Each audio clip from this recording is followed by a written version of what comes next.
सकाळी लवकर गेलो आम्ही फिरायला जाता जाता रुद्रांच्या मनामध्ये एक आयडिया आली. तिकडे ग्राउंड आहे भरपूर मोठा मैदान. तर तो म्हणाला की मी बॅट बॉल धरतो मम्मी, तिकडे आपण खेळूया. मग काय त्याच्यासोबत गेलो खेळायला. 4 वाजेपासून इकडे 6 वाजले, अंधार पडून गेला तरी तो काही यायचं नाव घेत नव्हता.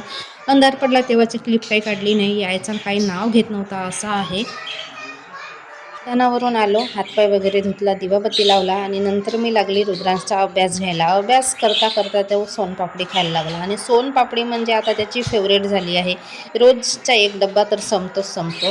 नंतर स्वयंपाक केला. स्वयंपाकामध्ये होता चिकन बनवली, भात बनवली, पोळ्या सकाळच्याच होत्या, भांडे वगैरे होते ते सुद्धा घासघूस करून टाकली. जेवणच बाकी होतं. जेवायच्या आधी म्हटलं तांदूळ आहेत तर ते ठेवून घेते. तांदूळ आहेत बारीकचे, आम्ही असेच खातो नेहमी 12 महिने आणि आमच्याकडे भात जास्त खाल्ला जातो त्यामुळे तांदूळ लागतातच. तर मागे गेलो होतो गाडीवर, जास्त काही आणलो नाही आम्ही, थोडेच आणलं होतं. 2 पुढं तरी असतील आणलं होतं, एवढे म्हणजे 30 किलो आणलं होतं.